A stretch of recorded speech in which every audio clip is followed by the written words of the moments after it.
If there's one thing I haven't made abundantly clear about my life by now, is the fact that I have a very large soft spot for edutainment games. They made up about 85% of my computer game library as a kid in the late 90s and early 2000s, and that number only went up when factoring in the computer games my elementary school had. But there was one franchise that stuck with me ever since I was 6 years old. The year is 1999. I had recently moved to North Carolina and was enrolled in the closest elementary school to our new apartment. Off in the corner of my new first grade environment were two Windows 95 compact computers. And on them, Jump, start first grade, jump, start first grade, jump, start first grade, jump.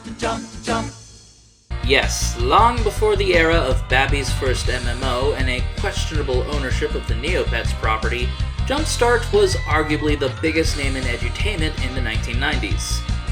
I'm not kidding, edutainment was never the same after it debuted in 1994. Up until that point, most, if not all, edutainment games picked one school subject and stuck with it. Carmen Sandiego taught geography, Math Blaster taught mathematics, Reader Rabbit taught reading comprehension, and Oregon Trail taught history. Sure, some of these franchises would dip their toes into other subjects, but they mostly stayed in their lanes and only taught one subject. Then here comes Knowledge Adventure, speeding onto the scene with this innovative spin. Instead of one subject, JumpStart packed an entire school grade's curriculum into one game. So instead of simply focusing on math, reading, or history, you could get it all at once. Each game also came with progress reports teachers could print out to see how each student was doing, meaning it was a perfect inclusion for school computer labs. Because of all this, JumpStart skyrocketed to the top of the edutainment pantheon, which meant other companies would start following in JumpStart's footsteps with their own take on the concept, leading to things like Ready for School from Davidson & Associates, Clue Finders from The Learning Company, and Big Thinkers from Humongous Entertainment. So the reason I bring this up, aside from the fact that this is a review, is because there's one JumpStart game in the entire franchise that is infamous in the eyes of fans. A black sheep, if you will. I'm of course talking about JumpStart Adventure's 4th grade. Haunted Island. Okay, I should probably back up a bit. JumpStart Adventures is what Knowledge Adventure labeled the JumpStart games from 3rd grade onwards. These lacked the colorful backgrounds, cutesy animals, and feeling of just being an activity center. Instead, each one had a distinctive art style and general tone, the characters were human most of the time, and they each had actual plots the player had to resolve. As the opening cutscene begins, we're treated to a witch turning a bunch of kids into monsters, followed by her flying through the night sky, accidentally dropping keys and a magic wand in front of a fortune teller caravan, and segueing into the game's subtitle. After signing in, a purple bat named Flap appears and gives more information into what's happening.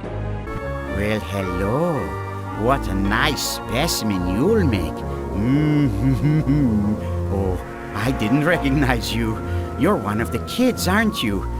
You play a 4th grader who's missed a day of school, a day where your class has a substitute teacher, who turns out to be the witch, named Miss Grunkle. Wanting to give them her own brand of discipline, she kidnaps them and takes them to her house on Haunted Island. I'm sure the public is enjoying the multiple Amber Alerts going off at the same time. Being the only one who wasn't turned into a monster, it's up to you to revert your fellow classmates back to normal and out of Miss Grunkle's clutches. How do you do that? Well, that's where Madame Palmrita comes in. Situated on the northern side of the island is a small circus, where the fortune teller resides. In order to turn the kids back to normal, you have to seek out 4 of their personal belongings. Beginning the process starts with you picking one of 4 fortune-telling cards. Each card contains a poem that leads you to one of the many minigames on the island. By completing a few of these minigames, you get that item. Do this 4 times and Palmrita casts an incantation to turn that kid back to normal. Repeat the process multiple times until all the kids are back to normal. Okay, there's a bit more to that. JumpStart 4th grade is quite a different beast compared to other games in the series. Navigating across screens to get to the minigame you're required to play was relatively simple. JumpStart 3rd grade, for reference, had 3 different floors of the interior of a mountain. Haunted Island is a monster in comparison. The island is more or less a grid of pathways leading to every minigame. And yes, you have to manually make your way to each location in order to play the minigame attached to it. Okay, not exactly. On your user interface is a map icon. This shows you a map of the island itself and all the locations housing the minigames. Clicking on any of the locations will instantly warp you right in front of it. For a fee. More on that later. Speaking of the UI, let's go over it real quick. The tombstone will either exit the current minigame or the game itself. The bat will summon Flap, who will give a few hints relating to the minigame you're currently playing, or some general hints if you're out walking. The 3 witch hats is your difficulty level selector. The book is your school yearbook, where you can view all of your classmates, see the progress you've made collecting their belongings, and view your progress report. The crystal ball temporarily whisks you back inside Palmrita's caravan should you need to get a new card. The map is the map, and this is your skeleton key counter. For every 5,000 points you accumulate, you are rewarded with a skeleton key. These keys are needed to gain access to Miss Grunkle's house on the southern tip of the island, with 25 keys in total needed to reach the kids in the attic. Lastly, up here is this candle, which acts as your health bar. Yes, you have health in this game. Why do you need it exactly? Well, in due time, dear viewers. In due time. As with all JumpStart games, each minigame focuses on a particular subject. For Palmrita's cards, you need to play at least 3 rounds per minigame in order to label it as complete. The spider web has you take control of a spider maneuvering around a web in order to collect letter-shaped bugs to spell a word you're given. Made! The math monster made a quick calculation, and you will be off this island soon. Made! The cemetery has you playing Mad Libs in order to finish inscriptions on tombstones so the ghosts inhabiting them can pass on. Hello again, mortals! Whoa-wee! Feeling good. Man, oh man, is it good to get out of that grave. I've been stuck there so long, I got kinks in my kinks. I got worms stuck between my toes, and that's not good when you're translucent. The clock tower has you assisting a hunchback with his music lesson. Play the right notes indicated by flying bats a la Guitar Hero, and belt out the best public domain music on the market.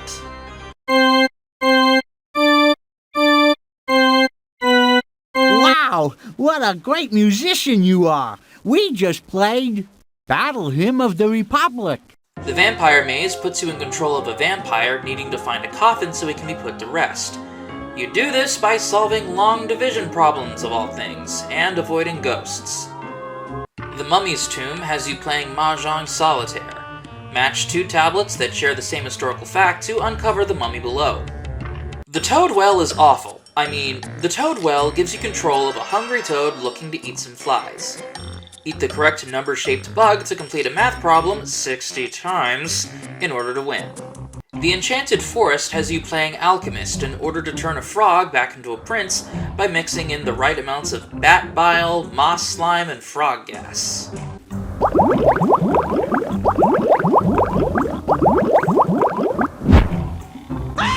The Mutant Swamp tasks you with planting and growing a set of mutant plants by using logical deductions and experimenting with things like seed placements, water, and light.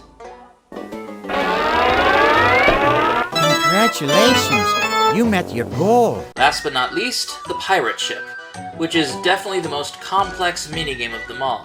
Move your pirate ship around a map, following geographical clues in order to find buried treasure. But that's not all you have to contend with on the high seas. For every move you make, you deplete food, which can easily be replenished by collecting food icons on the map. You also have enemy pirates, indicated by red ships.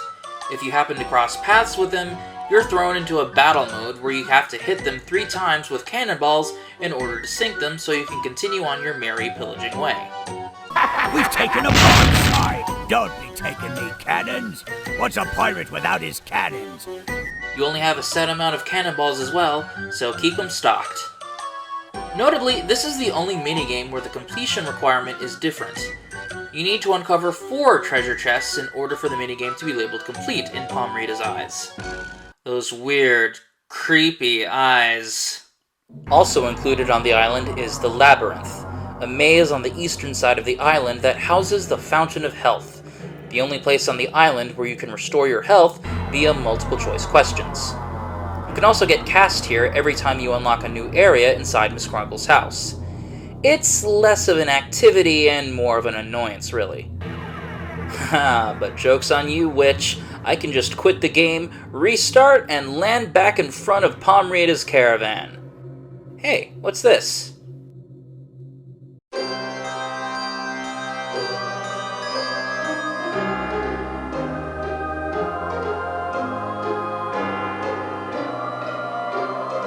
By now, you've probably noticed that this game is a gorgeous piece of eye candy. The game really nails the spooky atmosphere down pat, looking straight out of the mind of Tim Burton. The Nightmare Before Christmas had come out 3 years prior, so it definitely was on the mind during development, similar to Ooga Booga Land in King's Quest VII: The Princeless Bride. Haunted Island also incorporates a lot of CG elements. Both Flap and Miss Grunkle are rendered in CG, the island itself is pre-rendered CG, and the opening cinematic is also presented in CG. It's a look that this game and this game alone can call its own. No other JumpStart game goes this heavy on the CG. At least for a while. Another aspect this game nails perfectly is the music. Each track in this game is a wonderfully spooky tune that encapsulates the mood beautifully. Highlights for me include walking around the island,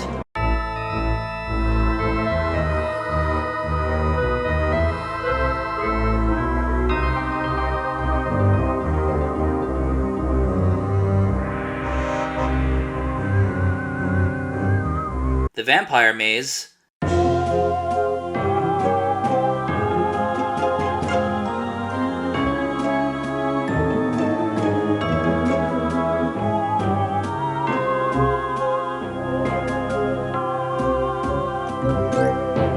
the cemetery,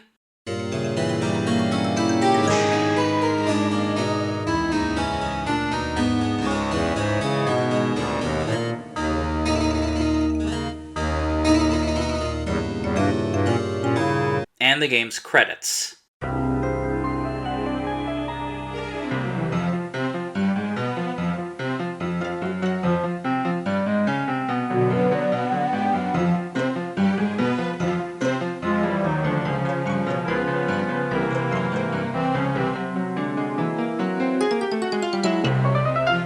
All of the tracks were composed by Scott Lloyd Shelley, who would later find himself doing music for Humongous Entertainment.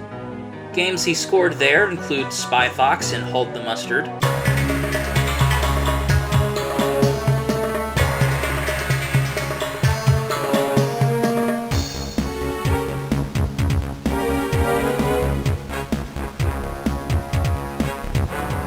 Putt Putt Joins the Circus,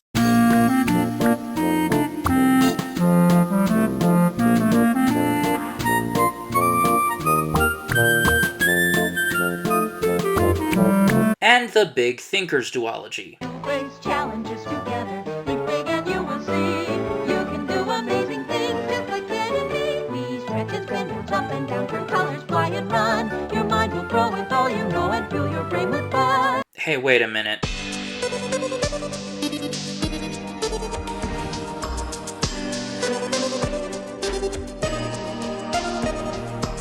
Another thing I can't overlook is the voice cast. All 2 of them. Yep, the entire game is comprised of only 2 voice actors, Jeannie Elias and Tony Pope. Both Elias and Pope had previously co-starred in the previous JumpStart game, Mystery Mountain, so it was only fitting they return here. So, Mort, what do you think will satisfy you tonight? You know what sounds good? A bowl of premium pesto pasta. Jeannie Elias is most known for her role as Princess Toadstool from the Super Mario Bros. Super Show. I demand you let me go, you big bully! Immediately, if not sooner! Other notable roles include Carl Foutley from As Told by Ginger, You heard the man, Hoodsie. Gordo is our fatback Cohen. We can't let her leave us high and dry. We're gonna get Gordo back or die trying. Creepy Susie from The Oblongs, You're gonna be fine. Unless there are African viper bats down here. They can pick a cow clean in under a minute. and Huey from Quack Pack. Mel, what a flake. Like one day he's selling snowshoes in Kansas, the next swimsuits in Antarctica. Tony Pope has been a JumpStart mainstay since day one, voicing Mr. Hopsalot from JumpStart Kindergarten and Frankie from JumpStart First Grade. Good afternoon. I'm Mr. Hopsalot, your teacher. Click on anything you see, or click on my ears for a surprise. Hi, I'm Frankie. I'm the JumpStart mascot. You can always count on me. I really know the ropes. Outside of JumpStart, Pope was the voice of Charlie from Saban's Adventures of Oliver Twist, Yep.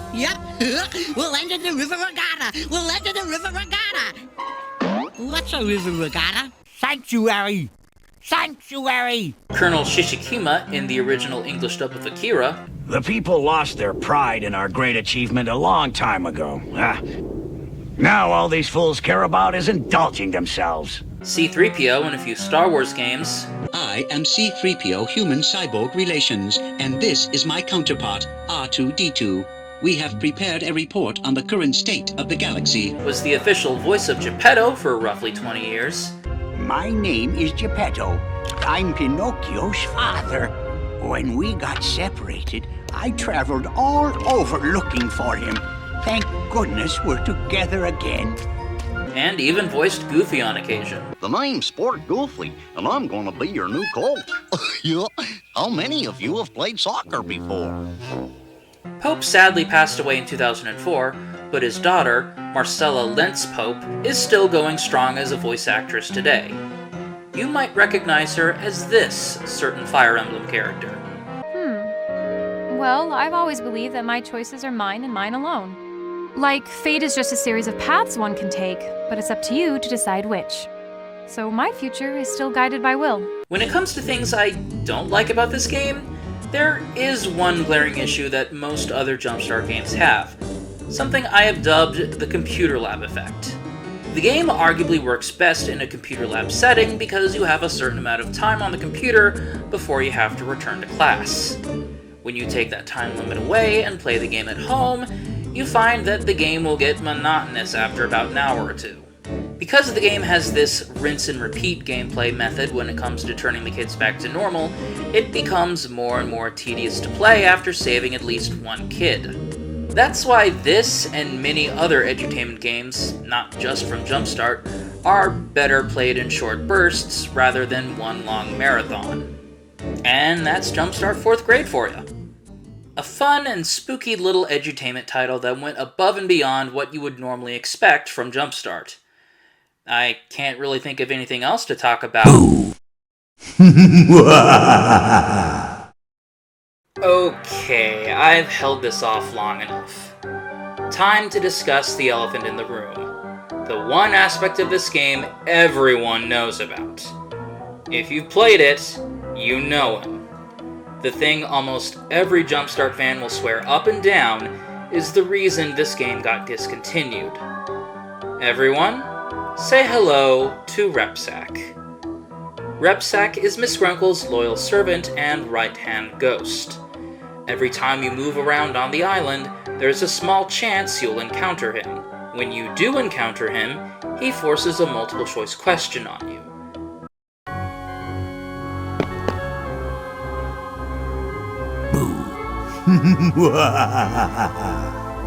Boo! I am the keeper of the island, Miss Grunkle's loyal servant. You must solve my riddle or risk your health. Which of the following is a sentence? Repsack is, quite literally, a pop quizzer. Get it right, and you'll be off on your merry way without a care in the world. Get it wrong, and you lose health. Yes, Repsack is the sole reason you have a health bar. Run out of health, and it's back to the labyrinth to restore it back at the fountain. Between his random encounters, his appropriately scary appearance, and the fact he is never so much as mentioned before showing up, Repsack could be considered many players' first ever jump scare. Because of that, most players have admitted to jumping around the island with the map just to avoid him altogether, if they weren't afraid to play the game in the first place. But here's the thing. All of us who played it as children have obviously since grown up. A lot of those kids never let go of that fear of Repsack. It's arguably the glue that holds the community together after all these years. But as an adult who has seen much scarier things as time has passed, how much of his scariness is still intact? As mentioned before, Repsack's main goal was to effectively quiz you, give you a question that didn't necessarily fit in with any of the minigames. That aspect is fine. It was Repsack's look, his dark and dreary color palette, his blank white eyes, those gnarled, uneven teeth, the fact his name is Casper spelled backwards.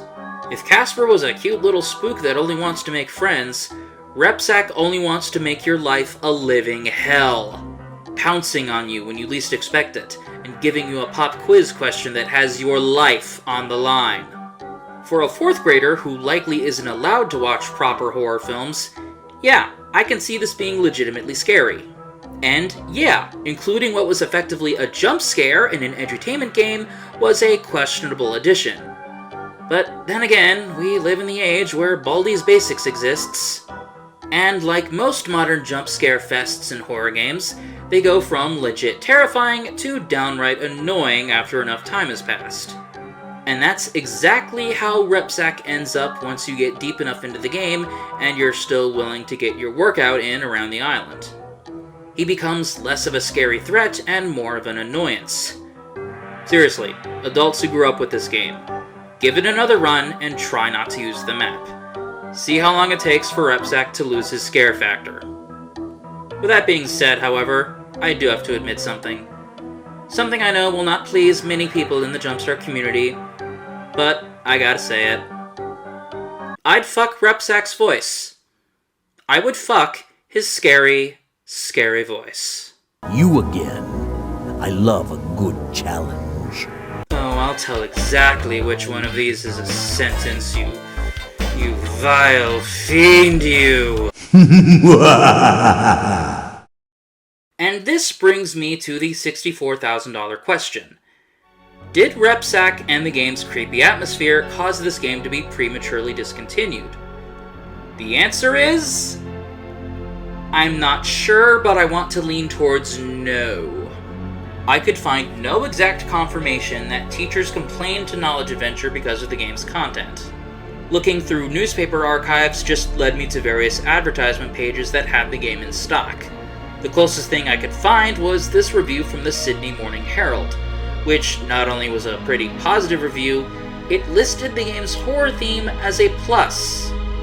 This article, reminiscing about Haunted Island and the horror elements, mentions this game's eventual replacement, Sapphire Falls, but doesn't say anything I haven't already heard before.